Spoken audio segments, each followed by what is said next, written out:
Kota Pasuruan dikenal sebagai kota santri, kota yang berada di kawasan Tapal Kuda, Jawa Timur. Sebuah kota yang punya banyak cerita sejarah. Di zaman Kerajaan Airlangga, dahulu dikenal dengan nama Kota Pasuruan. Sebutan lainnya adalah Kota Gembong, karena di tengah Kota Pasuruan dilalui Sungai Gembong yang muaranya mengalir ke Pelabuhan Tanjung Tembikar. Sebuah pelabuhan yang pernah berjaya menjadi pusat perekonomian di wilayah Jawa Timur. Hingga berjalannya waktu, Kota Pasuruan kini terus membangun dan memperkuat lini ekonominya dari segala sektor. Sebuah kota jasa dan perdagangan non-religius. Seiring berjalannya waktu, semakin banyak investor yang datang ke Pasuruan. Terlebih saat jalur tol membentang hingga ke Jawa Timur bagian timur, Pasuruan menjadi kota transit. Dari segi geografis, letak Kota Pasuruan berada di jalur pantai utara. Otomatis, maritim tak luput dari pembangunan. Pemerintah Kota Pasuruan bahkan menyiapkan infrastruktur yang saling berhubungan. Semuanya ditujukan untuk memajukan ekonomi masyarakatnya. Sementara dari segi demografi, masyarakat Kota Pasuruan begitu majemuk, beragam suku dan agama hidup berdampingan. Identitas kota santri masih melekat sampai sekarang. Kota yang kerap dikunjungi wisatawan religi dari berbagai daerah. Sebagai kota dengan penuh sejarah, banyak peninggalan cagar budaya di sudut Pasuruan. Mayoritas adalah peninggalan zaman Belanda. Di era kolonial dahulu, saat ini bangunan cagar budaya masih terawat dan sebagian kini diproyeksi menjadi wisata dengan konsep kota pusaka. Bangunan cagar budaya yang hendak dijadikan kota pusaka berpusat di Jalan Pahlawan. Pusat penelitian perkebunan gula Indonesia adalah di antaranya, hingga peninggalan Gedung Harmoni yang kini dimiliki Yayasan Untung Suropati. Cagar budaya juga banyak terdapat di kawasan utara, seperti tempat ibadah Tridharma atau Kelenteng Joti Kiong hingga markas Batalion Zeni dan Tempur 10. Ada belasan bangunan yang kini tengah dikaji tim cagar budaya Kota Pasuruan. Rinciannya 3 kawasan dan 8 objek bangunan. Penetapan cagar budaya cukup penting sebagai salah satu bentuk kepedulian pemerintah dalam pelestarian objek bersejarah. Keberadaannya perlu dilestarikan sebagai bahan edukasi kepada masyarakat. Sembari konsep kota pusaka dimatangkan, kini bangunan cagar budaya menjadi destinasi wisata di Kota Pasuruan. Berada di kawasan segitiga emas bukan berarti masyarakat Kota Pasuruan hanya mengandalkan industri atau pertanian. Belakangan, usaha kecil menengah berkembang. Usaha-usaha ini ada yang dipertahankan sejak dulu maupun jenis usaha baru. Usaha inilah yang mengerek perekonomian masyarakat, bahkan menjadi ikon dari Kota Pasuruan. Tilik saja seperti kopi Kaspandi atau kopi Sepur. Levelnya memang usaha mikro skala industri rumahan, tapi produknya sudah dikenal seantero Indonesia.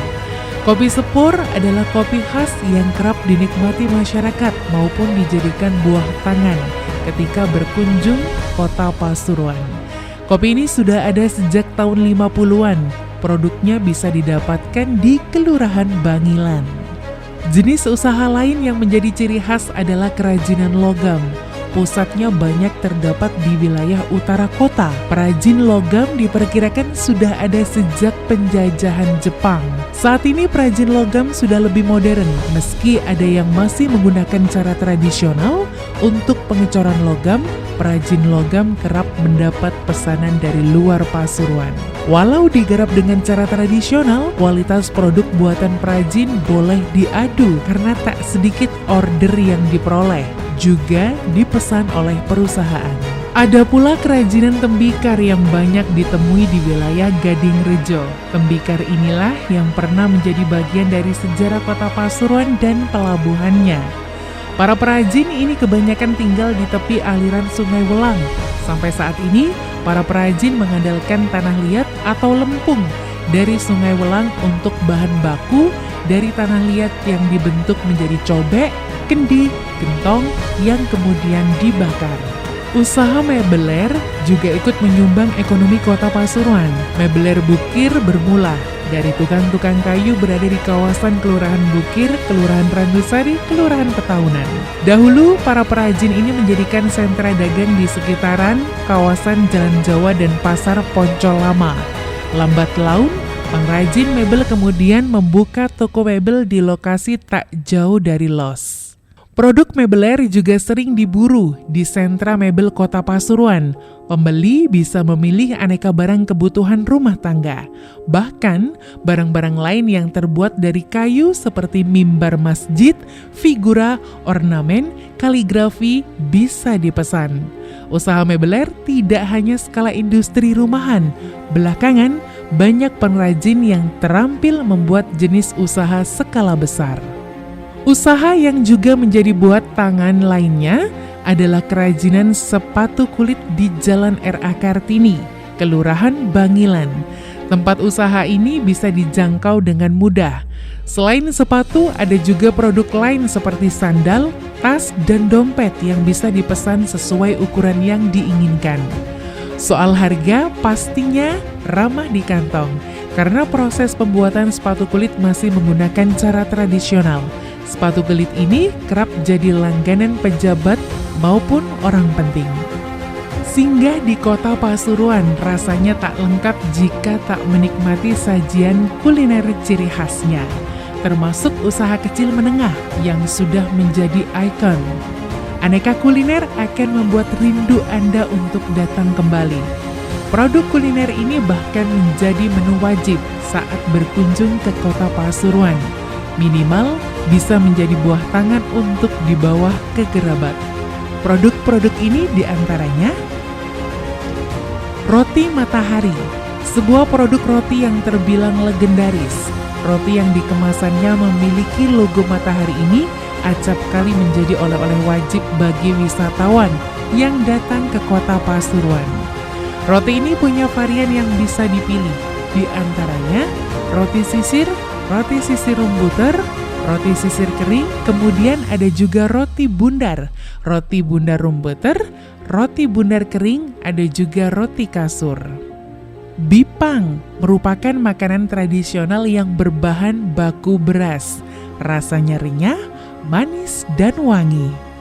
Tak lengkap rasanya bila berkunjung ke kota Pasuruan bila belum menikmati kupang lontong. Sajian kuliner dengan bahan baku utama kerang ini menjadi hidangan favorit yang bisa memanjakan lidah. Bandeng jelak. Bandeng adalah ikan yang hidup di air payau. Di kota Pasuruan ada bandeng jelak yang menjadi primadona hasil perikanan payaunya. Jelak berasal dari Dusun Jelak, Kelurahan Blandongan, Kecamatan Bugul Kidul. Bandeng jelak berbeda dengan bandeng dari daerah. Bandeng jelak kota Pasuruan memiliki ciri khas daging tidak beraroma lumpur, duri lebih lunak dan mudah hancur, serta tekstur daging ikan yang mudah meresap jika dibumbui. Bagi wisatawan yang pernah datang ke kota Pasuruan, rawon sering menjadi sasaran kuliner yang juga wajib dicicipi. Ciri khas sajian rawon berbeda dari daerah lain. Jamu Kebon Agung. Jamu Kebon Agung adalah sirup dengan aroma rempah-rempah. Sirup ini terbuat dari kayu manis, kapulaga, lada, cengkeh, gula jawa, dan rempah lainnya. Kombinasinya bisa memberikan kehangatan bagi tubuh seusai meminumnya. Selain jamu Kebon Agung, ada juga minuman Limun Linggarjati. Pabrik olahan minuman soda dengan berbagai rasa ini ada sejak tahun 1948. Minuman khas bisa didapatkan di sentra produksinya, juga bisa didapatkan di hotel, restoran, hingga rumah makan di kota Pasuruan. Kota Pasuruan kaya akan hasil perikanan laut dan perikanan air lainnya. Tidak heran di wilayah utara kota Pasuruan didominasi masyarakat berprofesi nelayan. Selain ikan segar dan masakan olahan ikan, kota Pasuruan juga memiliki olahan ikan lainnya, yakni dengan cara diasap dan diasin. Jenis ikan asap yang terkenal adalah ikan kembung, pari, balo, dan keting. Ikan-ikan tersebut diasap selama 4 jam dengan model pengasapan yang masih tradisional. Berbeda lagi dengan ikan asin, jenis yang paling sering dijumpai seperti ikan pindang, teri, terasa, sisik, dan sebagainya. Pengasinan dilakukan dengan penjemuran yang memakan waktu berhari-hari. Ini agar ikan awet tanpa memakai formalin. Sentra pengasapan dan pengasinan ikan bisa dikunjungi ke Kelurahan Ngemplak Rejo, Kelurahan Mandaran Rejo, Kelurahan Tambaan, Kecamatan Panggung Rejo.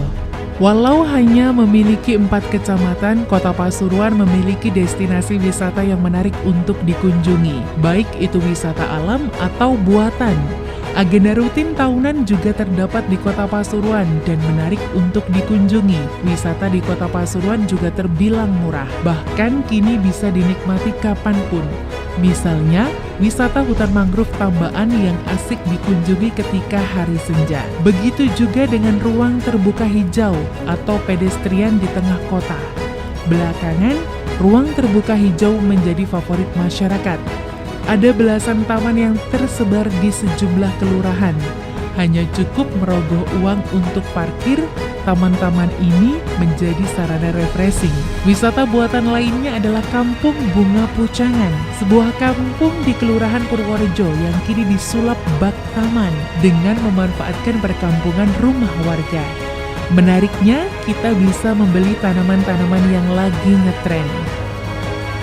Ini belum termasuk agenda rutin seperti petik laut dan praon di pesisir Pasuruan yang biasa digelar usai Idul Fitri, atau menyapa hiu tutul yang sedang migrasi. Hiu-hiu ini biasanya bisa dijumpai antara Agustus dan Oktober saat perairan di Pasuruan sedang hangat. Wisatawan juga harus menyempatkan diri saat Kota Pasuruan merayakan hari jadinya di bulan Maret. Ada banyak rangkaian di hari jadi yang selalu memantik massa, seperti Pasuruan Zaman Bien yang sampai kini selalu dinanti.